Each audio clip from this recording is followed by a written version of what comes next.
and I'm standing there. I wasn't holding anything, I just like to stand like this. I'm standing there. I walk around the city like this.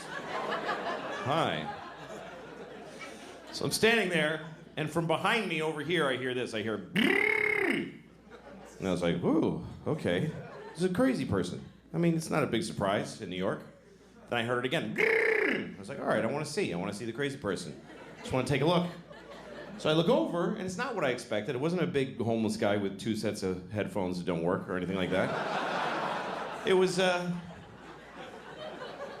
young woman. She looked like she was about 21. She's standing there. She's very kind of nice, properly dressed. She was very, like, Michigan-y or something. Very suburban-y, Michigan-y kind of thing. And she's standing there with a ponytail. And then all of a sudden she starts going like this. She goes, la la la la la la la. La la la la la la la. And I realized, oh, she's like a student, like a singing music student. And she's doing her vocal exercises on the subway. And you know what? It wasn't charming or nice. It was arrogant and rude. Because she just had this look like, I'm so cool because I'm studying music in New York City. And I just do my thing right on the subway every day. La la la la la la la, everybody. La la la la la la la, tired nurse who just did a 14-hour shift.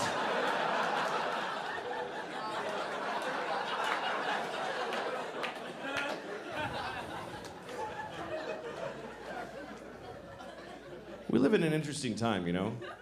Because you can be on an airplane, you're like one of 200 passengers, you're on a flight, 30,000 feet in the air, in the middle of the flight. If you just decide to do this, you're sitting in your seat, and you just start going like this, you go, Mwah!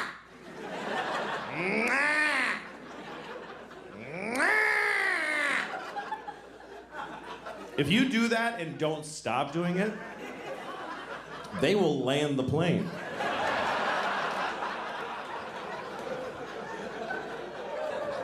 You can will a plane to the ground without a weapon or a threat.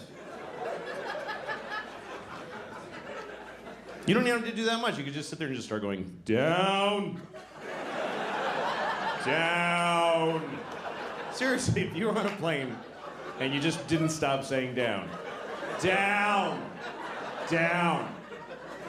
Sir, is there a problem? Down, down. Fighter jets will appear. I mean, you'll go into the nearest airport. And then I guess you're in trouble, but well, they can't put you like in prison because you said down several times.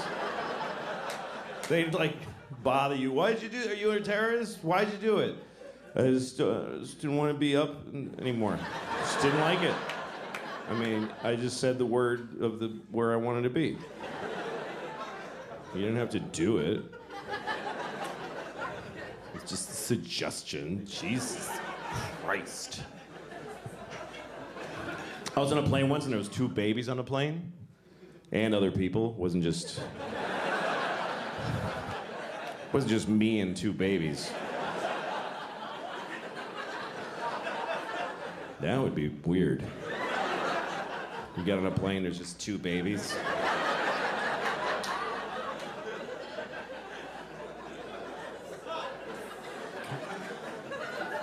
Come on, we're leaving soon. He's the pilot baby. I'm the other baby. No, it's all right. I'm not gonna... You babies have a good flight. But I'm gonna find another way to get there. Yeah, I don't like the way this was starting. Anyway, I was on a plane and there was these 2 babies and they're crying the whole time. Crying the whole flight, and that happens a lot. I don't think they knew each other, they're just crying. I've seen this on so many flights, I started to wonder, is there a reason for this? Is there like an actual reason why babies... So I looked it up. Turns out there's an actual reason why babies cry on airplanes, and it's because they're upset that gay people are getting married. Yeah. They're like really upset. Like inconsolably upset. Honey, it's the country's changing.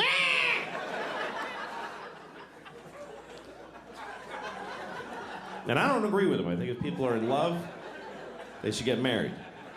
But they can't accept that. Because they're just, they're just being babies. Babies are selfish. They are. Babies are selfish.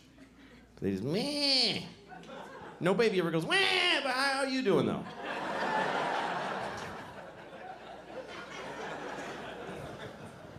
I have 2 daughters, and both of them at one time were babies, and I held them and they cried on planes. It's happened to me. I've had a baby on a plane. If you're ever, this is how selfish people are. When you're on a plane and you hear a baby crying, you think that's happening to you. You're like, oh, this is gonna ruin my flight. It's gonna ruin it. Well, look at the parent, because that person is holding a crying baby on a plane, which means they've been traveling with a baby all day, which means they have a baby. Okay? So their life isn't even good. They don't like anything. Their whole life was, Jesus. If there's any joy for them, it's that this is now bothering other people. Yeah, you listen to this shit now. Wah!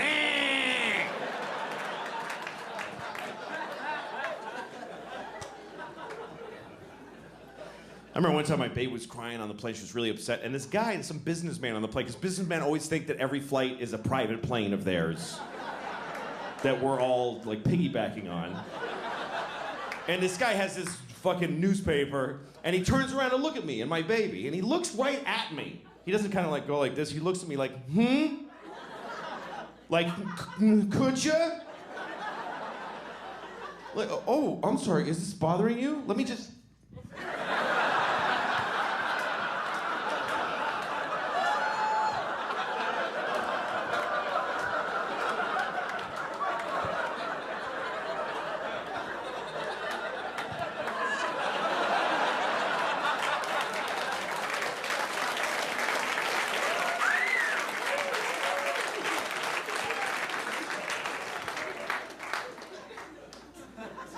You all just clapped for a dead baby.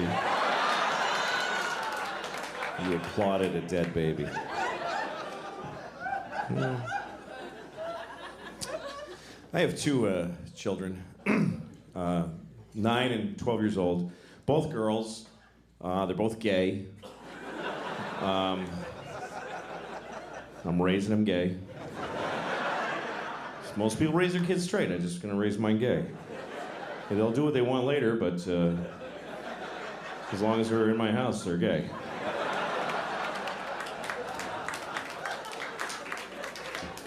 I tell them every day, you're gay, honey, good night. Go to bed. Brush your gay teeth, gay honey. Don't forget to be gay.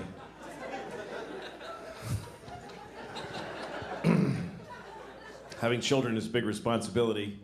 And I've never really done very well at it. I've made a lot of mistakes. Some of them big, some of them small, you know? Like, I'm still a person. I still am an idiot. You know, still, like, I got high one night. I got really high. Because I don't do drugs. I never do drugs. Never. So that when I do, they're way more fun. To me, that's my best advice about drugs. If you want to enjoy drugs, never do them. Never. Because then when you do, they're actually fun. Because when drugs are part of your life, they're just another pain in the ass in your life. It's just, my drugs suck. I don't want to have that problem.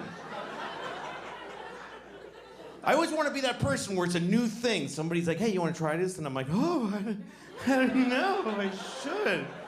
It's crazy. I don't even know how to do it. I mean, what is this?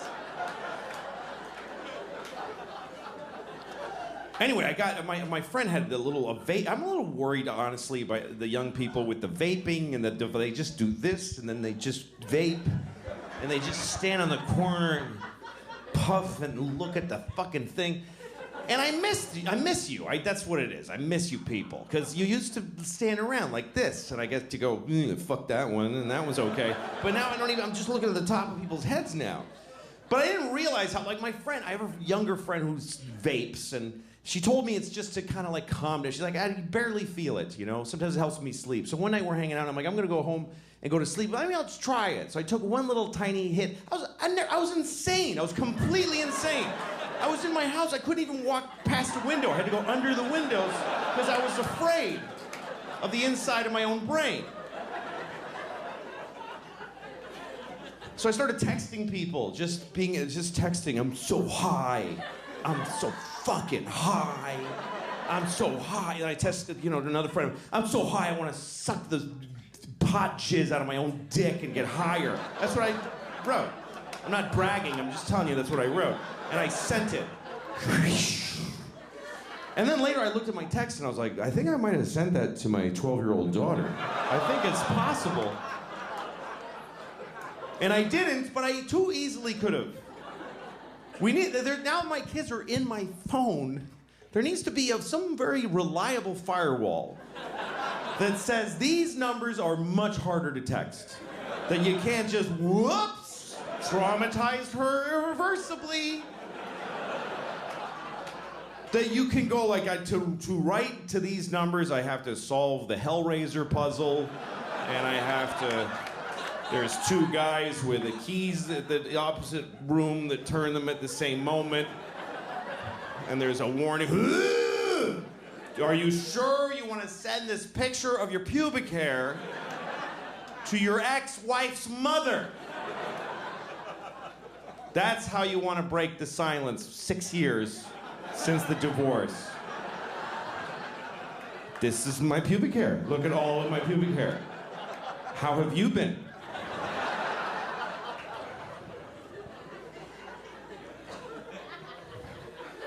I try to be a good dad, but the life just kind of takes off. Your kids start, they get their own ideas, and my 9-year-old, she's just figuring out about lying. And that's a tough thing. It's hard to roll that one back because lying is pretty amazingly useful in life.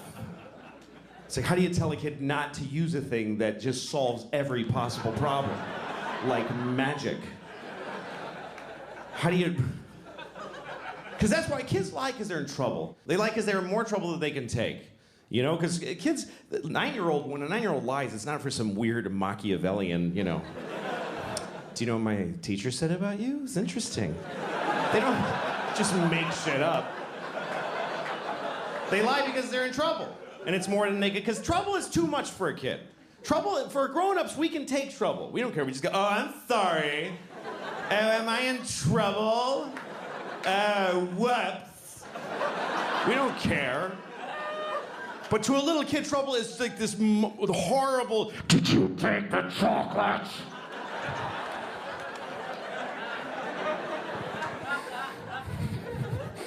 And she did, and she doesn't know how to handle it. Did you take it?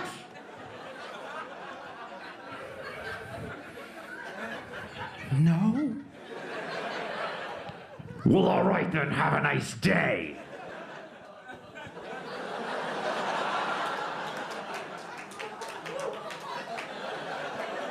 How do you then tell her, yeah, don't ever apply that perfect solution again to terrifying things? Mark Twain once said, a man who always tells the truth doesn't have to remember what he said. And that's great.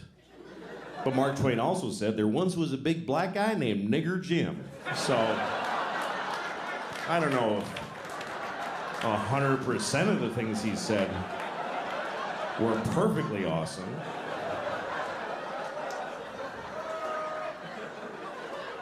Really, Mark, Nigger Jim, you're gonna go with... That's the best you could do. To name got kind of a nice ring to it, Nigger Jim. Yeah, well, it's a little on the nose, isn't it? Could have called him Black Mike. I mean, just a little. Take it down one notch of the...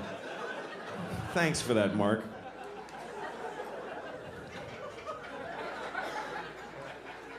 Anyway, so while we're in this area, now that I know you guys are